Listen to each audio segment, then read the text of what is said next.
les gars, premier match, première victoire pour le Real Madrid contre Bilbao à l'extérieur, victoire 2-0 pour bien commencer la saison. Le Real Madrid qui commence en tout cas par un bon football avec un 4-4-2 qu'on a beaucoup critiqué pendant l'été, qui a montré quand même quelques limites ce soir, mais on en reparlera un peu après.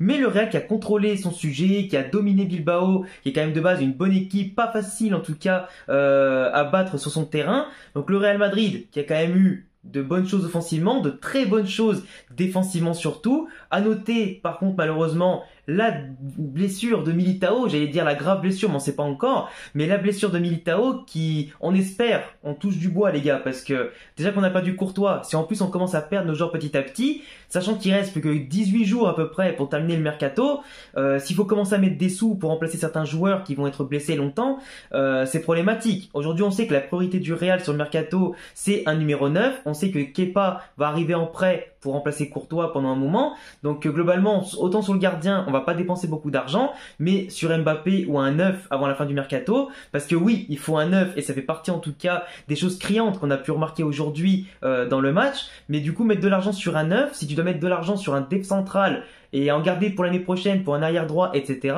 ça commence à faire beaucoup. Enfin bref, donc Militao on espère qu'il a rien de grave, en tout cas Rudiger qui joue titulaire, en ce moment Rudiger est bien meilleur, donc au pire on perd pas au change, mais forcément pour la saison c'est bien d'avoir tous les joueurs en forme pour faire la rotation et assurer bien sûr une concurrence et un équilibre dans l'effectif.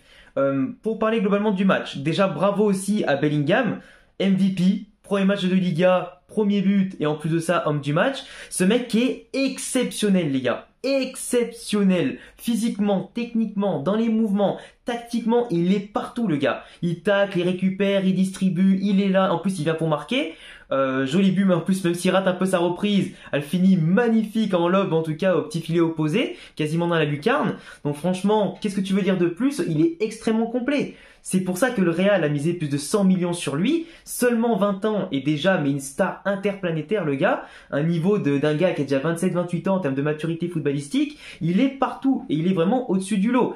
Il bonifie le jeu du Real Madrid, il aide en tout cas les autres jeunes à se bonifier aussi, il prend encore plus leurs responsabilités et c'est exactement ce qu'on attendait de lui. C'est exactement ce qu'on attend d'une recrue galactique du Real Madrid. Mais globalement, dans la première mi-temps, parce qu'on va parler d'abord de la première puis après de la première mi-temps, le Real a été extrêmement solide en défense.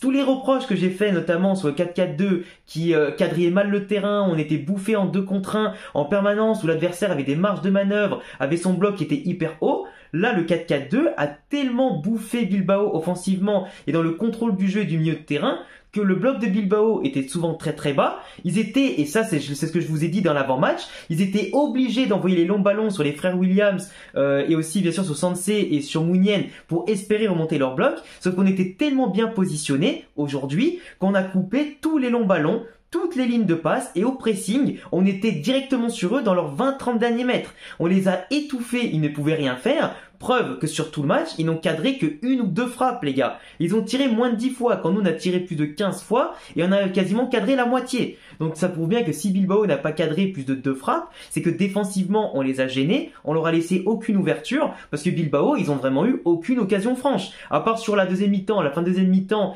quelques frappes et situations qui étaient au-dessus etc. qui auraient pu avec plus d'application et de talent en face, pourquoi pas nous inquiéter plus. Mais globalement Lunin, que ce soit en première ou deuxième mi-temps, il a rien eu à faire. Donc c'est pas sur un match comme ça qu'on peut juger Lunin, parce que sur les sorties de balles, il était encore un peu timide, sur les corners, les coups francs, tout ça, ou même les centres, mais globalement, il n'était pas inquiété. Le peu qu'il a eu à faire, il a rassuré le Real, les jeux au pied étaient assurés, c'était pas mal. Donc offensivement, Bilbao était à la ramasse, dans la construction, dans les occasions, et défensivement, le Real leur faisait quand même mal. Alors, la défense du Real était au top du top, offensivement par contre, c'est là où il y a un petit problème.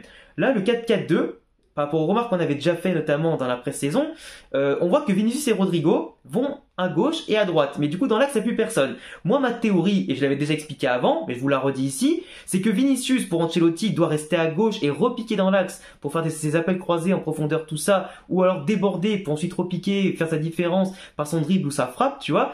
Mais Rodrigo doit être plutôt dans l'axe ou à droite, simplement, mais dans ce cas, Bellingham doit jouer le rôle un peu de 10 au faux numéro 9 pour lui assurer de la présence devant, parce que si Rodrigo s'excentre à droite quand Vinicius reste à gauche, et que Bellingham, bon, il reste centré surface, mais c'est pas non plus un attaquant de pointe, ça veut dire qu'à droite, il n'y a personne. Et dans ce cas, c'est à Valverde et Carvajal de dépasser leur fonction pour justement aller déborder. Et comme par hasard, quand je disais ça l'autre jour, qui c'est qui a marqué, ou du moins qui c'est qui a réussi à faire marquer le but? C'est sur une action qui était décalée à droite, Carvajal qui récupère un ballon très haut parce qu'on avait le bloc tellement haut aujourd'hui en mettant la pression sur Bilbao que c'est Carvajal qui tacle, qui récupère, qui transmet à Rodrigo qui s'était décalé ensuite de l'axe sur la droite pour refinir ensuite dans l'axe et ça a marqué. Après, il met une frappe de zinzin premier poteau. On s'y attendait pas forcément, mais il la met dedans, c'est parfait.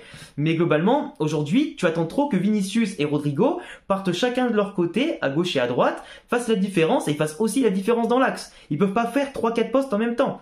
Enfin, du moins une ou deux positions. C'est impossible. Aujourd'hui, si t'as pas un vrai numéro 9 qui met de la présence devant, ben, on va galérer. Aujourd'hui, contre Bilbao, ça a marché parce que techniquement et physiquement, on était plus préparé, on était largement au-dessus, et tactiquement tout ça. Mais contre une équipe qui va te contester la possession du ballon, qui va te contester le défi physique au milieu de terrain, ça va être compliqué de demander à Vinicius et Rodrigo de tout faire. Parce qu'on a quand même vu qu'aujourd'hui, certaines attaques étaient quand même stériles, tu vois. On avait le ballon, on savait pas trop quoi en faire.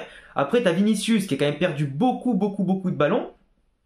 Globalement, sur des phases des fois simples, il gagnerait à jouer beaucoup plus simplement avec une petite passe. Il voit qu'il peut pas y aller, ben revient en retrait. Non, il veut quand même tenter le dribble et du coup il perd beaucoup de ballons. Même si c'est le meilleur détonateur de l'effectif, il perd beaucoup de ballons. Rodrigo, il marque un but aujourd'hui, donc c'est parfait parce qu'on le reproche souvent pas assez marqué en Liga, mais aujourd'hui il le fait en étant en tout cas un des patrons de l'attaque. Donc c'est parfait pour la mise en confiance. En plus, il a très bien joué dans les prises de balles, ses mouvements, ses permutations dans l'axe à droite, etc. Donc c'est très cool. Mais Vinicius, ça serait bien aussi qu'il soit un peu plus simple comme Rodrigo, même si sa folie forcément fait la différence. Sinon globalement aujourd'hui Carvajal, exceptionnel. Le mec, le brassard du capitaine, ça lui a fait du bien. Il a été parfait devant, derrière, il a été solide pour en tout cas empêcher les mecs de Bilbao de déborder, de tirer. Il les a déboussolés, bon sur l'homme, etc. Bon relanceur et bon centreur au top. Fran Garcia au début, il a eu du mal à se mettre en jambes.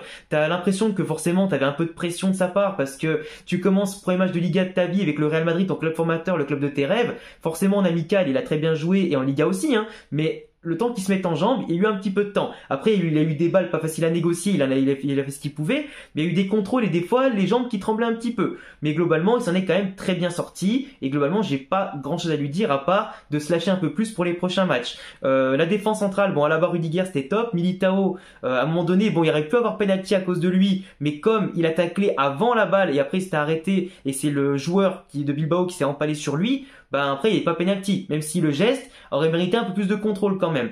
Voilà. Après, milieu de terrain, Tchouaméni, comme par hasard titulaire, comme je vous ai dit, et ben ça assure l'équilibre, ça bouche les espaces, ça assure les coulissages en tout cas de la défense, les transitions offensives-défensives. Premier relanceur au top, il a ratissé plein de ballons, c'est parfait.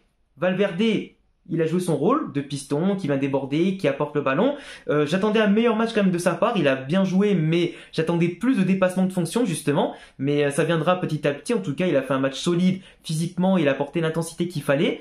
Kamavinga, dommage pour sa centième, il a pas marqué ni fait une passe D parce qu'à un moment donné il était en position de frappe et il a glissé ou il a raté son contrôle, un peu dommage, mais sinon globalement comme Valverde avec qui ils ont échangé de côté au bout d'un moment, ils ont souvent permuté d'ailleurs pour voir sûrement peut-être lequel est plus à l'aise à gauche ou à droite, mais pour moi ils ont été vraiment au top les deux, et savoir que le milieu à 4 sans Kroos et Modric fonctionne bien, à voir sur la durée. Mais dans l'impact et l'organisation du jeu, c'est récupère beaucoup de ballons, ça met un gros pressing et techniquement c'est propre. Même si bien entendu, quand Kroos et Modric sont rentrés en deuxième mi-temps, vu que ce sera leur nouveau rôle de jouer un peu les jokers, tout ça durant la saison, bah bizarrement il y avait plus de classe, plus de technique, plus de zénitude, t'étais en tout cas dans une gestion totale du jeu. Modric le petit pont, les petites accélérations, tout de suite il voit, il donne le ballon, là où il est jeune par contre, ou encore un peu de mal à lâcher le ballon très vite et à voir le bon espace, la bonne passe dans les meilleures conditions, plus vite qu'un Modric encore. Mais ça viendra avec l'expérience bien entendu et le temps de jeu. Sinon Rossellou, bon il est rentré mais c'est un peu anecdotique, on n'a pas vu Brahim Diaz, c'est un peu dommage. Après, bon globalement l'effectif a quand même bien joué. La deuxième mi-temps c'était plus de la gestion, t'as 2 buts d'avance, Ancelotti qui fait les changements petit à petit. Franchement Bilbao on les a éteints, ils ont pas fait grand chose de trop. Nous on aurait pu aller chercher le 3e but mais on n'a pas été si inspirant que ça offensivement. Donc globalement défensivement c'était parfait, contrairement à la pré-saison. Offensivement, bah, ça manque d'un numéro 9 pour avoir une présence devant. Et simplement, voilà, après, t'as Rossellou sur le banc qui peut t'apporter ça, décaler Vigny à gauche et mettre Rodrigo à droite, à voir ce qu'Ancelotti fera plus tard. Mais globalement, je suis très satisfait de cette première en Liga pour se mettre en jambes. Espérons que ça continue comme ça maintenant. Une première victoire pour mettre la pression sur le Barça qui joue demain. Et puis on verra bien la semaine prochaine et ainsi de suite. Tout ce qu'on fera. En tout cas, moi, je vous laisse parce que je pars en Espagne d'ailleurs après cette vidéo-là. Et puis je vous dis bonnes vacances à tous. En tout cas, normalement, je ferai quand même des vidéos quasiment tous les jours pour vous tenir informé de l'actualité par rapport à Mbappé, le Real, les avant-matchs, débriefs de matchs, tout ça. Comptez sur moi malgré les vacances, on reste pro. Abonnez-vous, cochez la cloche, mes réseaux en description. Et puis à bientôt pour d'autres vidéos. Ciao les gars!